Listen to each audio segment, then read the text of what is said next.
Welcome to science lab classes. Science lab classes में आपका स्वागत करता हूं। ठीक जैसे कि हम लोगों ने प्रीवियस क्लास में हम लोगों ने विटामिन के बारे में हम लोग पढ़ रहे थे। ठीक है, विटामिन मैंने प्रॉपर तरीके से खत्म कर दिया था। ठीक, अब हम लोग पढ़ेंगे किसके बारे में पढ़ना है, हमको विटामिन ई के बारे में पढ़ना है। किसके बारे में पढ़ना है? तो विटामिन ई क्या होता है? देखो, विटामिन ई का मतलब क्या होता है, जो भी आपके कॉस्मेटिक प्रोडक्ट हो गए, ठीक है, कॉस्मेटिक प्रोडक्ट जितने भी आपके कॉस्मेटिक प्रोडक्ट होते हैं कॉस्मेटिक, ठीक, तो यानी जो इनका ये यूज होता है किसमें होता है, विटामिन ई का प्रयोग करते हैं, इसीलिए इसे हम लोग बी2 विटामिन बोलते हैं। क्या बोलते हैं? बी2 विटामिन। यानी कि जो विटामिन ई होता है वो क्या कहलाता है? बी2 विटामिन कहलाता है। दूसरी बात क्या होती है, जो विटामिन ई होता है वो रिप्रोडक्शन में क्या होता है, सहायक होता है। किसमें सहायक होता है? रिप्रोडक्शन में। तो यानी कि रिप्रोडक्शन को क्या करता है, ये बढ़ाता है, इंक्रीज करता है। ठीक, तो सबसे पहले पूछा क्या जाता है पेपर में, सबसे पहले पूछा जाता है कि जो विटामिन ई है उसका केमिकल नेम क्या होता है, क्या नाम होता है उसका, केमिकल नेम क्या होता है। अगर आपसे पूछा जाए कि विटामिन ई का केमिकल नेम होता है क्या, टोकोफेरॉल। क्या होता है? टोकोफेरॉल नाम होता है। क्या नाम होता है? टोकोफेरॉल। ठीक, पेपर में आपसे पूछा जाए विटामिन ई का केमिकल नेम क्या होता है, टोकोफेरॉल होता है। क्या होता है? टोकोफेरॉल।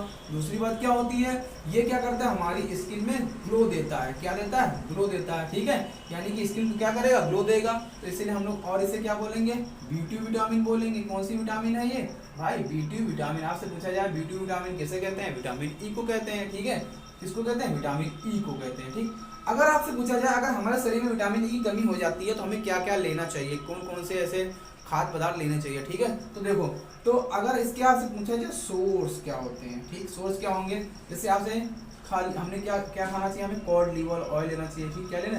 कॉड लीवर ऑयल हो गया। ठीक है, और आपको हो गया क्या, नट ऑयल लेना चाहिए। ठीक है, और क्या लेना चाहिए, ओलिव ऑयल लेना चाहिए। ठीक है, क्या लेना चाहिए, ओलिव ऑयल। ठीक है, क्या लेना चाहिए, ओलिव ऑयल। अब और हमें क्या लेना चाहिए, ओलिव ऑयल हो गया। ठीक है, नट ऑयल हो गया, ये हो गया। ठीक, अब देखो हमें कोकोनट, ठीक, क्या पीना चाहिए, कोकोनट का पानी। ठीक है, किसका पानी, कोकोनट वाटर। और हमें क्या लेना चाहिए, वाटरमेलन। क्या लेना चाहिए, वाटरमेलन। यानी कि वाटरमेलन वगैरह में विटामिन ई क्या होती है, प्रचुर मात्रा में पाई जाती है। ठीक है, ये आपकी हो क्या हो गया, आपका सोर्स हो गया। क्या हो गया, सोर्स हो गया। दूसरी बात क्या आती है, जो विटामिन ई होता है ये आपको क्या करता है, रिप्रोडक्शन को क्या करता है, इंक्रीज करता है। क्या करता है, रिप्रोडक्शन को क्या करेगा, इंक्रीज करेगा। किसको इंक्रीज करेगा, रिप्रोडक्शन को इंक्रीज करने का वर्क कौन करता है, विटामिन ई करता है। आपसे पेपर में पूछा जाए कि रिप्रोडक्शन को बढ़ाने का वर्क कौन करता है, विटामिन ई करता है। कौन करता है, विटामिन ई। अगर हमारे शरीर में विटामिन ई की कमी होती है तो क्या हो जाता है, स्टेराइल हो जाता है। क्या हो जाता है, स्टेराइल हो जाता है, जिसे हम लोग बोलते हैं ना बांझपन। क्या बोलते हैं, बांझपन। तो स्टेराइल किसकी वजह से होता है, विटामिन ई की वजह से होता है। किसकी वजह से होता है, विटामिन ई की वजह से होता है। यानी कि बांझपन किसकी वजह से होगा, किसकी वजह से, विटामिन ई की वजह से। ठीक है, तो अब दूसरी बात क्या है, अब हमें पढ़ना है कि विटामिन ई से होने वाले रोग क्या होते हैं। ठीक है, विटामिन ई से कमी से होने वाले रोग। ठीक, इतना आपको लोग नोट कर लेना। ठीक है, तो आगे हम लोग देखते हैं। देखो, आगे हम लोग को क्या पढ़ना है कि अगर हमारे शरीर में विटामिन ई के बारे में, इसकी डिफिशियंसी के बारे में, अगर हमारे शरीर में विटामिन ए की कमी होती है, क्या होती है, विटामिन ए की कमी होती है, तो कौन कौन सी बीमारियां हमें होती हैं। ठीक है, तो देखो, तो अगर हमारे शरीर में विटामिन ए की डिफिशियंसी होगी तो क्या होगा, सबसे पहला पॉइंट क्या होता है, हमें प्रॉपर तरीके से क्या नहीं होगा, रिस्पायरेशन नहीं हो पाएगा हमारी बॉडी में। क्या नहीं हो पाएगा भाई, रिस्पायरेशन नहीं हो पाएगा। ठीक, क्या नहीं हो पाएगा, रिस्पायरेशन।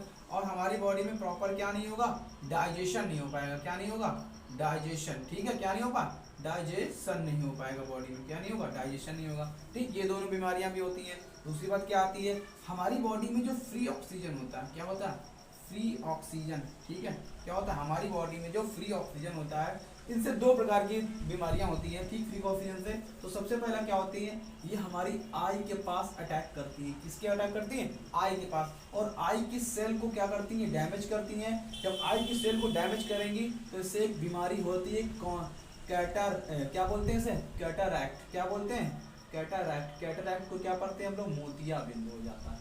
अगर आपसे पूछा जाए कि मोतियाबिंद किसकी वजह से होता है भाई, किसकी वजह से होता है भाई, मोतियाबिंद किसकी वजह से होता है, विटामिन ई की वजह से होता है। किसकी वजह से, विटामिन ई होता है। और ये क्या करता है, हमारे जो हार्ट सेल होते हैं, ठीक है, हार्ट सेल, ठीक है, किसको, हार्ट सेल को क्या करता है, ये डैमेज करता है। किसको डैमेज करेगा भाई, अब विटामिन ए की कमी हो तो क्या करेगा, हार्ट सेल को डैमेज करेगा। और जब हार्ट सेल को डैमेज करेगा तो क्या हो जाएगा भाई, हार्ट अटैक पड़ेगा। क्या पड़ेगा हमें, अटैक पड़ेगा। क्या पड़ेगा? हार्ट अटैक पड़ेगा। इतनी सी बात क्लियर हो गई ना आपको?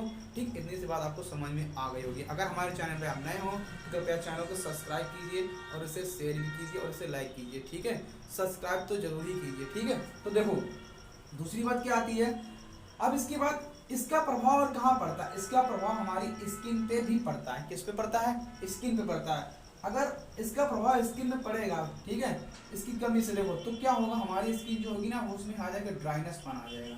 ठीक है, क्या आ जाएगा?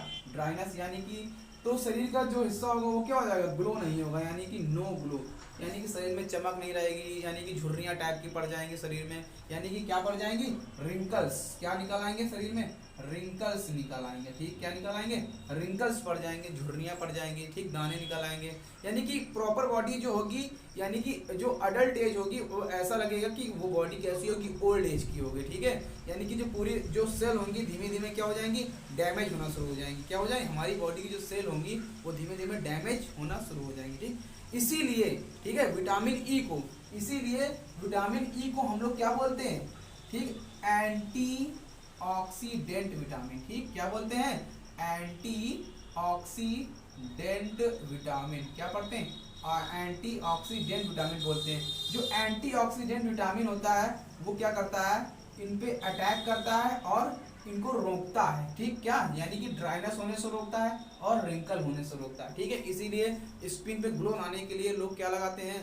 मतलब क्रीम वगैरह या साबुन का प्रयोग करते हैं। बहुत सारे कॉस्मेटिक प्रोडक्ट का यूज करते हैं जिसमें क्या पाया जाता है? विटामिन ई पाया जाता है। ठीक है, क्या पाया जाता है? Vitamin E. तो ये था आपका विटामिन ई के बारे में थोड़ा सा एनालिसिस। ठीक है, अगर आपको मेरा वीडियो अच्छा लगा हो तो कृपया मेरे चैनल को सब्सक्राइब कीजिए और कमेंट करके बताइए कि आपको ये क्लास कैसे लगी। ठीक है, तो अगली क्लास में हम लोग स्टार्ट करने जा रहे हैं। क्या स्टार्ट करेंगे? अब विटामिन, मेरे पास 2 विटामिन बची है, विटामिन बी और सी, यानी कि जो जल में घुलनशील विटामिन है। किसमें घुलनशील है? जल में घुलनशील। जो अगला वीडियो आएगा आपका विटामिन बी और सी का होगा। ठीक है, तो अगर मेरे चैनल में नए हो तो चैनल को सब्सक्राइब कीजिए, उसे लाइक कीजिए और इसे शेयर कीजिए। ठीक, जय हिंद।